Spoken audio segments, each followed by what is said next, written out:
او بیا دې شوی ليعقلن الدين من الحجاز، دا دین به په دې حجاز کې داسې ځای ونسي، داسې به په دې مکه او مدینه کې رابند شي لکه معقل الارویة من رأس الجبل، لکه وحشي بیزه چې د غرونو په سر کې ده.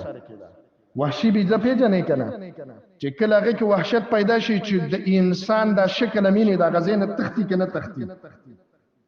یعنی دا دین به په دې خلکو کې داسې ناشنا شي چې د ډېر ناشناوالي د وجې نه به ایسته دا دین د مکې او مدینې ته داسې لاړ شي لکه وحشي جناور چې د غره سرونو ته وخیږي. اوس هم هغه زمانه راغلې ده که نه ده؟ یاره ډېر خلک وایي مړه بس چې صرف دومره وی چې دا ژوند هم تېرېدل او چېرته د غرونو په سرونو کې ناست وو. د دې خبرو نه خبرېدلی،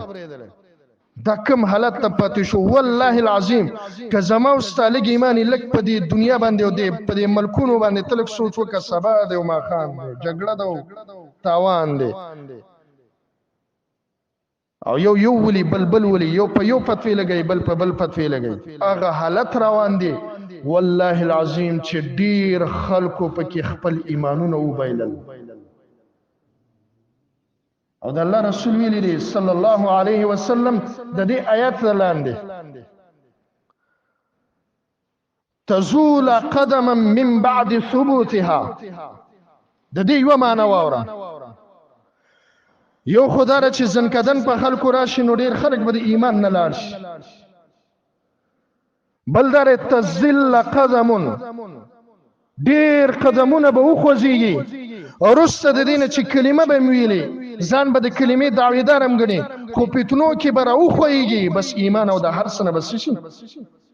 خلاص. دې وجه نه دې حدیث کې د دې ایمان د دې اسلام تشبیه د هغه وحشي ځناور سره وکړه چې په غرونو د سرونو کې اوسېږي، نوم انسان یې نو د هغې نه نفرت کوي. دا دین به په دې خلکو کې ناشنا شي، دا دین به ته داسې نفرت وکړي لکه دغه وحشي ځناور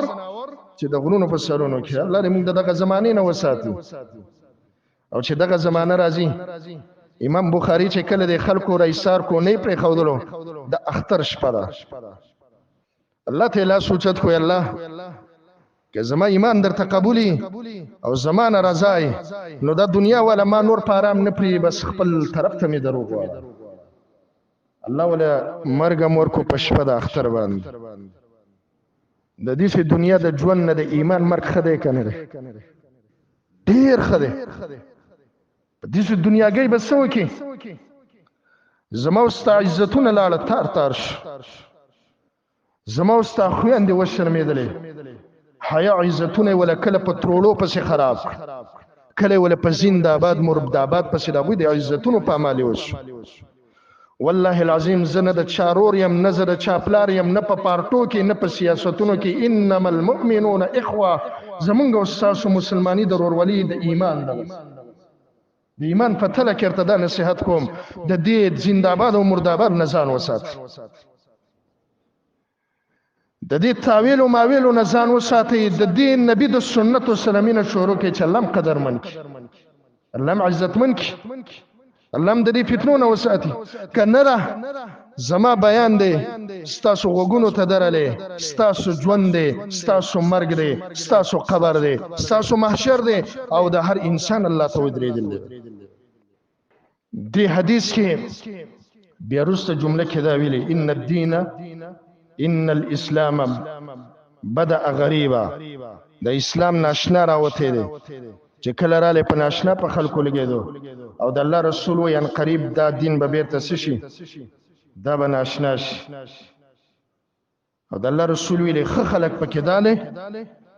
په دغه زمانه کې چې خلکو زما د سنتونه بدعت ګرځولي دي، دا خلک اصلاح کوي. یا الله په دغه خلکو کې مونږ راوله، دا بس ناشنا خلک دي دغه زمانه، دا داسې ناشنا خلک دی. د الله رسول ویلي العبادة في الحرج كهجرة إلي، د حرج په زمانه کې عبادت د الله بندگی کول، د نبی د سنتو تابعداري کول، دا داسې اجر به دی لري لکه اوس زمانه کې چې زما سره کوم صحابي هجرت کړی، دا ګوره په اجر کې معمولی خبره نه ده دغه مهاجرین الله په قران کې کم لقب ورکړي والسابقون الاولون من المهاجرين والانصار الذين اتبعوه في ساعه العسره اغه مهاجر